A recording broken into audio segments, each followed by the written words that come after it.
प्यारे बच्चों, आप सबों का एक बार फिर से स्वागत है मेरे YouTube चैनल में। और आज की वीडियो में हम लोग बात करेंगे क्लास 8 के विज्ञान से चैप्टर 5, जिसका नाम है जंतुओं में जनन। ठीक है, ये चैप्टर बहुत ही इंपॉर्टेंट चैप्टर है। तो इस वीडियो में हम लोग किन किन टॉपिक पर चर्चा करेंगे, सबसे पहले हम लोग उसको समझ लेते हैं। तो सबसे पहले हम लोग बात करेंगे जनन एवं जनन के प्रकार के बारे में। उसके बाद हम लोग बात करेंगे मानव में जनन की प्रक्रिया के बारे में, मतलब मानव में जनन किस प्रकार से होता है। उसके बाद हम लोग बात करेंगे नर और मादा जनन के बारे में। उसके बाद हम लोग जानेंगे निषेचन क्या होता है और निषेचन के प्रकार कितने होते हैं। उसके बाद फिर हम लोग सीखेंगे भ्रूण का विकास किस प्रकार से होता है, और अंत में हम लोग जानेंगे परखनली शिशु के बारे में। तो चलिए हम लोग वीडियो को शुरू करते हैं।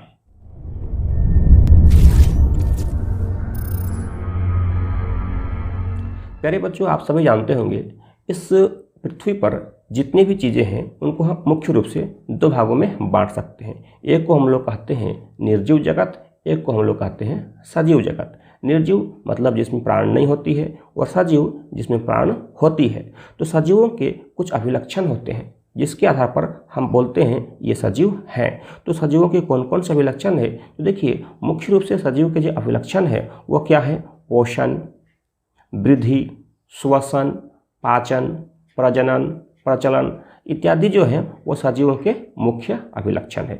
इन अभिलक्षणों के आधार पर हम कहते हैं कि कोई सजीव है अथवा कोई सजीव नहीं है। ठीक है, अब देखिए सजीव जो होते हैं तो हमेशा वो अपने जैसे संतान की उत्पत्ति करते हैं, जिससे उनकी निरंतरता प्रकृति में बनी रहती है। सभी सजीव अपने जैसे संतति की उत्पत्ति करते हैं, जिससे प्रकृति में पीढ़ी दर पीढ़ी उनकी निरंतरता बनी रहती है। और इसी प्रकरण को हम लोग कहते हैं प्रजनन। ठीक है, मतलब सजीव जो होते हैं उनका एक विशेष गुण है कि वो अपने जैसे संतान की उत्पत्ति करते हैं, जिससे कि पीढ़ी दर पीढ़ी उनकी निरंतरता बनी रहती है। तो आज की वीडियो में हम लोग इसी प्रजनन के बारे में जानेंगे कि सजीवों में किस प्रकार से प्रजनन होता है। तो उससे पहले थोड़ा समझते हैं हम लोग जीव के बारे में। तो जीव जो होते हैं वह मुख्य रूप से दो प्रकार के होते हैं। पहला जो जीव है उसको हम लोग कहते हैं जरायुज। अब ये जरायुज क्या होता है, तो जरायुज वैसे जीव को कहते हैं जो अपने जैसे शिशु को जन्म देते हैं। तो बहुत सारे जीव हैं जो शिशु को जन्म देते हैं, जैसे गाय बछड़े को जन्म देती है, बकरी बकरी के बच्चे को जन्म देती है, इंसान के बच्चे को जन्म देते हैं। तो इस तरह के जीवों को हम लोग कहते हैं जरायुज। लेकिन एक दूसरे प्रकार का भी जीव है जिसको हम लोग कहते हैं अंडप्रजक। अंडप्रजक का क्या मतलब हुआ, इसका मतलब हुआ कि वह जीव जो सीधे शिशु को जन्म नहीं देते हैं, बल्कि वह अंडे देते हैं और फिर अंडे से शिशु का जन्म होता है। तो प्रायः जो पक्षी होते हैं, जैसे मुर्गी हो गई, बतख हो गया, तोता हो गया, कौवा हो गया, ये सारे जो पक्षी हैं ये अंडप्रजक होते हैं। वो अंडे देते हैं और फिर अंडे देने के बाद वहाँ से नए बच्चे का जन्म होता है। ठीक है, अब चलिए हम लोग आगे बढ़ते हैं। अब देखिए जीवों में जनन की मुख्य रूप से दो विधियाँ हैं। तो जीवों में जनन की जो दो विधियाँ हैं वो कौन कौन सी विधि है, तो एक है अलैंगिक विधि और दूसरा है लैंगिक विधि। ठीक है, तो अब हम लोग इन दोनों के बारे में डिटेल से बात करते हैं। चलिए सबसे पहले देखिए अलैंगिक जनन ये क्या होता है। तो देखिए आप मेरे स्क्रीन पर देख सकते हैं कि जनन की वह विधि जिसमें जीवों का सिर्फ एक व्यष्टि भाग लेता है और जनन के बाद उत्पन्न संतानें आनुवांशिक गुणों में ठीक अपने जनकों के समान होती है। जनक मतलब जिसके द्वारा उसकी उत्पत्ति हुई है, अलैंगिक जनन कहलाती है। जैसे मुकुलन, द्विखंडन, ये सब क्या है, अलैंगिक जनन के द्वारा ही इनमें प्रजनन की प्रक्रिया होती है। आप देखिए मेरे स्क्रीन पर ये जो पहला चित्र देख सकते हैं, यहाँ पर ये है हाइड्रा का, है ना। तो हाइड्रा में क्या होता है, नया नया मुकुल उत्पन्न होता है और उसी मुकुल से फिर से नए हाइड्रा का जन्म होता है। आप देखिए इस चित्र में यहाँ पर देखिए ये एक मुकुल निकला हुआ है, बाद में देखिए यहाँ से बहुत सारे शाखाएं निकली है, बाद में यहीं से फिर हाइड्रा का निर्माण हो जाएगा। अब यहाँ भी देखिए बहुत सारे शाखाएं हैं, यहाँ से भी हाइड्रा का निर्माण हो जाएगा। अब देखिए द्विखंडन। द्विखंडन क्या होता है कि जो मूल रूप से जो जीव है वह बाद में दो हिस्सों में बढ़ जाता है। तो जैसे अमीबा में जो जनन होता है वह द्विखंडन विधि से होता है। तो किस तरह होता है, तो जैसे मान लीजिए देखिए ये एक तरह से अमीबा है, बाद में कुछ दिन के बाद इसका आकार लगभग इस तरह से हो जाएगा और फिर ये दो हिस्सों में बढ़ जाएगा। तो इससे क्या हुआ, ये जो अमीबा पहले एक था, अब ये अमीबा एक यहाँ हो गया और दूसरा हिस्सा इधर चला गया, तो दो हिस्सा में बढ़ गया। इसे हम लोग कहते हैं द्विखंडन। तो मुकुलन हो गया, द्विखंडन हो गया, ये सब क्या है, अलैंगिक जनन की विधियाँ हैं। ठीक है। अब चलिए हम लोग बात करते हैं लैंगिक जनन के बारे में। लैंगिक जनन हम लोग किसको कहेंगे? तो देखिए आप मेरे स्क्रीन पर देख सकते हैं, जनन की वह विधि जिसमें नर युग्मक तथा मादा युग्मक का संलयन होता है उसे हम लोग कहते हैं लैंगिक जनन। मतलब लैंगिक जनन में दो समष्टियों का होना जरूरी है, एक नर और एक मादा। तो नर से नर युग्मक मिलेगा और मादा से मादा युग्मक मिलेगा, और उन दोनों का संलयन होने से जो प्रजनन की प्रक्रिया होगी उसे ही हम लोग कहते हैं लैंगिक जनन। अब देखिए, जो मानव में जनन की प्रक्रिया है, तो मानव में जनन की प्रक्रिया को हम लोग जानेंगे, लेकिन उससे पहले हम लोग थोड़ा समझेंगे जनन अंग के बारे में। ठीक है, तो मानव में जो जनन अंग है वह दो प्रकार से होता है। एक होता है हमारा नर जनन अंग जो कि मेल में होता है, और एक मादा जनन अंग जो कि फीमेल में होता है। ठीक है, तो पहले हम लोग नर जनन अंग को समझेंगे, फिर मादा जनन अंग को समझेंगे, उसके बाद हम लोग जानेंगे मानव में जनन की प्रक्रिया के बारे में। तो चलिए हम लोग बात करते हैं सबसे पहले नर जनन अंग के बारे में। नर जनन अंग, आप देखिए मेरे स्क्रीन पर देख सकते हैं, ये एक नर जनन अंग का चित्र है। ठीक है, ये क्या है? नर जनन अंग का चित्र है। और इस नर जनन अंग में मुख्य रूप से कौन कौन से भाग हैं उसको हम लोग समझते हैं। तो देखिए स्क्रीन पर आप देख सकते हैं, नर जनन अंग में एक जोड़ा वृषण होता है। देखिए यहाँ पर आप देख सकते हैं, ये और ये दोनों क्या है? वृषण है, जिसे हम लोग अंग्रेजी में टेस्टिज कहते हैं, है ना। दो शुक्राणु नालिका, दो शुक्राणु नालिका। देखिए ये एक शुक्राणु नालिका है और ये एक दूसरा है शुक्राणु नालिका। उसके बाद एक शिशन या लिंग होते हैं जिसे लोग पेनिस कहते हैं। ये देखिए ये शिशन है या लिंग है, इसी को हम लोग पेनिस कहते हैं। तो वृषण जो होता है, वृषण में नर युग्मक उत्पन्न होता है। ये बहुत ही इंपॉर्टेंट चीज़ याद रखेंगे कि वृषण में नर युग्मक उत्पन्न होता है, और जो नर युग्मक उत्पन्न होता है उसे हम क्या कहते हैं? उसे कहते हैं शुक्राणु। ये शुक्राणु अत्यंत सूक्ष्म कोशिका होती है, जिनमें एक सिर, एक मध्य भाग एवं एक पूंछ होती है। अगर हम उसका डायग्राम देखना चाहें तो देखिए आप इस तरह से, लगभग इस तरह से होती है, इस तरह से है। ये क्या है? ये शुक्राणु है, स्पर्म है। और ये जो है यहाँ पर देखिए, ये इसका पूंछ है, ये इसका मध्य भाग है, और इसका क्या है? ये हेड है, सिर है।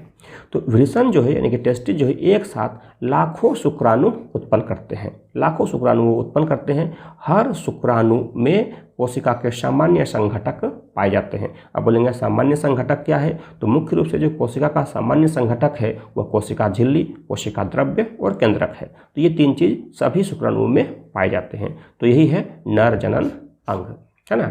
अब चलिए हम लोग देखते हैं मादा जनन अंग। देखिए मेरे स्क्रीन पर देख सकते हैं, ये है मादा जनन अंग का चित्र। अब इस मादा जनन अंग में कौन कौन से भाग होते हैं, कौन कौन से हिस्सा होते हैं, जरा उसको भी हम लोग देखते हैं। तो मादा जनन अंग में एक जोड़ी अंडाशय, एक जोड़ी का मतलब हुआ दो, तो दो अंडाशय इसमें होती है, यानी कि एक जोड़ी अंडाशय। यहाँ पर एक अंडाशय देखिए आप देख सकते हैं, यहाँ लिखा हुआ अंडाशय, और दूसरा अंडाशय आपको यहाँ देख सकते हैं। ठीक है, और एक जोड़ी अंडाशय अंडवाहिनी तथा गर्भाशय होता है। अब देखिए ये जो है अंडवाहिका है यहाँ पर, ठीक है, और ये जो हिस्सा आप देख सकते हैं ये है गर्भाशय। ठीक है, तो अंडाशय जो है वो क्या करता है? तो अंडाशय मादा युग्मक उत्पन्न करते हैं। अंडाशय जो है वह मादा युग्मक उत्पन्न करता है, और उस मादा युग्मक का नाम क्या है? उसका नाम है अंडाणु, यानी कि एग्स उत्पन्न करता है, सिंपल शब्दों में से कहे तो। और स्त्रियों में प्रति माह दोनों अंडाशयों में से किसी एक अंडाशय से एक विकसित अंडाणु निकलकर गर्भाशय के समीप अंडवाहिनी में पहुंचता है। तो जितने भी फीमेल होते हैं उन सभी फीमेल में एक निश्चित समय के बाद वयस्क होने पर, है ना, किशोरावस्था के समय से ही शुरुआत हो जाती है कि दोनों अंडाशयों में से किसी एक अंडाणु से एक विकसित अंडाणु निकलकर गर्भाशय के समीप अंडवाहिनी में पहुँचता है। ठीक है, और एक निश्चित समय के बाद यदि उस अंडाणु का निषेचन हुआ तो आगे वह भ्रूण में विकसित होगा, और नहीं हुआ तब वह ऋतुस्राव के माध्यम से वो शरीर से बाहर निकल जाएगा। ठीक है, अब चलिए हम लोग बात करते हैं निषेचन के बारे में। ठीक है, निषेचन जिसको हम लोग कहते हैं अंग्रेजी में फर्टिलाइजेशन। तो देखिए आप देख सकते हैं यहाँ पर एक चित्र है, ये शुक्राणु है ना, जिसके बारे में हम लोग बात किए थे अभी। और यहाँ देखिए सारे शुक्राणु जो है वो अंडाणु से मिलने के लिए जा रहे हैं, मतलब निषेचन की प्रक्रिया होने जा रही है। अब बात करते हैं हम लोग निषेचन की। तो जो निषेचन है वह जनन का पहला चरण है जिसमें मादा के अंडाणु और नर के शुक्राणु का संयोजन होता है। अंडाणु तथा शुक्राणु के संलयन को ही निषेचन कहते हैं। यह बहुत ही इंपॉर्टेंट है, अक्सर ये प्रश्न परीक्षा में पूछा जाता है कि निषेचन क्या है, तो अंडाणु तथा शुक्राणु के संलयन को ही हम लोग निषेचन कहते हैं। अब देखिए, नर युग्मक का नाम क्या है, शुक्राणु, तथा मादा युग्मक अंडाणु के संलयन को ही निषेचन कहते हैं। हम दूसरे शब्दों में भी कह सकते हैं कि नर युग्मक शुक्राणु तथा मादा युग्मक अंडाणु के संलयन को ही हम लोग क्या कहते हैं, निषेचन कहते हैं। ठीक है। अब चलिए हम लोग बात करते हैं निषेचन के प्रकार के बारे में। निषेचन मुख्य रूप से 2 प्रकार के होते हैं, तो कौन कौन सा है, पहला है आंतरिक निषेचन और दूसरा है बाह्य निषेचन। अब देखिए, ये आंतरिक निषेचन का मतलब क्या हुआ, तो वह निषेचन जिसमें अंडाणु और शुक्राणु का संलयन मादा के शरीर के अंदर होता है। अंडाणु और शुक्राणु का जो संलयन होगा वह मादा शरीर के अंदर होता है, उसको हम लोग कहते हैं आंतरिक निषेचन। तो जो जैसे कि गाय हो गए, मनुष्य हो गए, कुत्ते हो गए इत्यादि का जो निषेचन होता है वह मादा शरीर के अंदर होता है, मतलब अंडाणु और शुक्राणु का संलयन मादा शरीर के अंदर होता है। उस तरह के निषेचन को हम लोग कहते हैं आंतरिक निषेचन। और दूसरा है हमारा बाह्य निषेचन। वो क्या है, तो वह निषेचन जिसमें अंडाणु और शुक्राणु का संलयन जंतुओं के शरीर के बाहर जल में होता है, उसे बाह्य निषेचन कहते हैं। ठीक है। तो जैसे हो गया मछली, मेढक इत्यादि जलीय जीव हैं, उनमें से बहुत सारे जीवों का निषेचन बाह्य निषेचन ही होता है। अब देखिए, जब निषेचन हो जाएगा तब युग्मनज का निर्माण होता है, उससे फिर भ्रूण बनता है, भ्रूण से फिर गर्भ होता है और उसके बाद शिशु का जन्म हो जाता है। तो उन सभी चीज़ों को चलिए हम लोग अब समझते हैं। तो चलिए हम लोग अब देखते हैं भ्रूण का परिवर्धन किस प्रकार से होता है। आप मेरे स्क्रीन पर देखिए, इसमें लिखा हुआ है नर युग्मक शुक्राणु और मादा युग्मक अंडाणु के संलयन की प्रक्रिया को हम लोग निषेचन कहते हैं, जैसा कि हम लोगों ने अभी जाना था। और निषेचन के परिणाम स्वरूप बनता क्या है, युग्मनज का निर्माण होता है। यह युग्मनज वृद्धि करके भ्रूण में बदल जाता है, मतलब पहले संलयन हुआ अंडाणु और शुक्राणु का, संलयन के फलस्वरूप युग्मनज बना और युग्मनज कुछ समय के बाद विकसित होकर के भ्रूण का रूप ले लिया, माने भ्रूण में बदल गया। वास्तव में युग्मनज लगातार विभाजित होकर अनेक कोशिकाएं बनाती है। यह कोशिकाएं समूहीकृत होकर विभिन्न उत्तक और अंगों में परिवर्तित हो जाती है। इस विकसित संरचना को ही हम लोग क्या कहते हैं, भ्रूण कहते हैं। गर्भाशय में भ्रूण निरंतर विकसित होता रहता है। धीरे धीरे इसमें विभिन्न शारीरिक अंग जैसे हाथ, पैर, हृदय, नाक, कान इत्यादि जो है वह विकसित होते जाते हैं। तो भ्रूण की वह अवस्था जिसमें सभी शारीरिक भागों की पहचान हो सके उसको हम लोग कहते हैं गर्भ।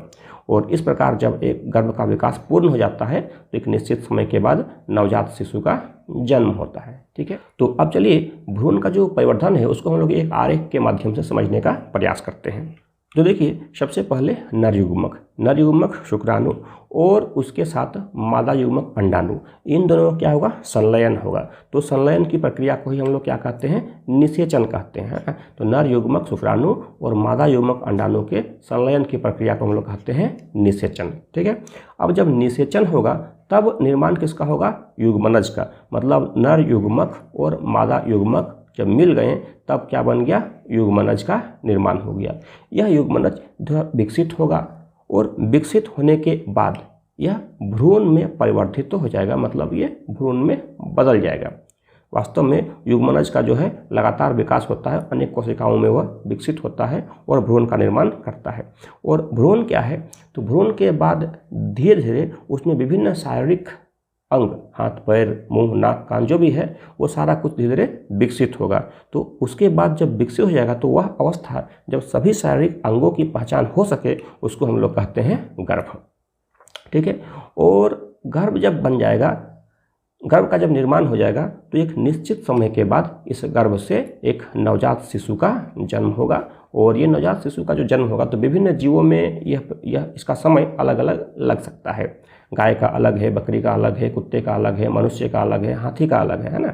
तो ध्यान रखेंगे कि सभी जो जीव होते हैं गर्भ से नवजात शिशु का जब जन्म होगा तो एक निश्चित समय के बाद ही होता है।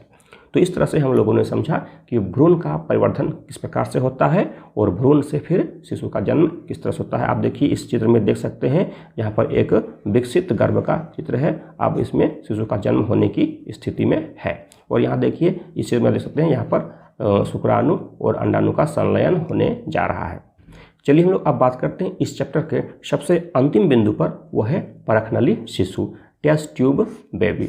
तो देखिए इस टेस्ट ट्यूब से संबंधित एक बहुत ही अंधविश्वास या मिथ्या बात क्या है कि टेस्ट ट्यूब बेबी मतलब परखनली शिशु, ऐसा नहीं है कि उसका जो विकास होता है वो परखनली में होता है, ऐसा नहीं है। परखनली शिशु जो है उसका एक विशेष प्रक्रिया से बच्चे का जन्म होता है, जिसको हम लोग कहते हैं इन विट्रो फर्टिलाइजेशन, है ना। तो इन विट्रो शब्द जो है उसका मुख्य रूप से मतलब होता है जलीय। इसमें क्या होता है, नर युग्मक शुक्राणु और मादा युग्मक अंडाणु का संलयन यानी कि निषेचन की प्रक्रिया कृत्रिम तरीके से कराई जाती है। कृत्रिम तरीके से उसको कराने के बाद जब उसका संलयन हो जाता है, निषेचन हो जाता है, तो कुछ समय उसको रखा जाता है एक विशेष ही व्यवस्था में, ताकि उससे किसी प्रकार का दुष्परिणाम ना हो। और जब 2-4 दिन 5 दिन हो जाता है, उसके बाद हम लोग क्या करते हैं, उस निषेचित युग्मनज को, है ना, उसको फिर से हम लोग स्त्री के गर्भाशय में प्रत्यारोपित कर देते हैं, मतलब स्त्री के गर्भाशय में इंजेक्ट कर देते हैं, भेज देते हैं। और इसका भी विकास एक सामान्य शिशु की तरह ही होता है। और जैसे समय पूरा हो जाएगा इस शिशु का भी जन्म होगा। तो यही हो गया परखनली शिशु। परखनली शिशु का मतलब ये नहीं कि उसका विकास, उसका जो भ्रूण का विकास होगा या फिर गर्भ का विकास होगा वो परखनली में होगा, ऐसी बात नहीं है। इसका भी विकास एक सामान्य शिशु की तरह ही होता है। सिर्फ अंतर इतना ही है कि इसमें जो निषेचन की प्रक्रिया है, अंडाणु और शुक्राणु का जो संलयन है वह कृत्रिम तरीके से कराया जाता है शरीर से बाहर, और उसके बाद उसको शरीर के अंदर प्रत्यारोपित कर दिया जाता है। तो इस तरह से हम लोगों ने इस चैप्टर को कंप्लीट किया। अगर आपके मन में कोई प्रश्न हो तो आप मुझे कमेंट करें, मैं उत्तर देने का प्रयास करूंगा।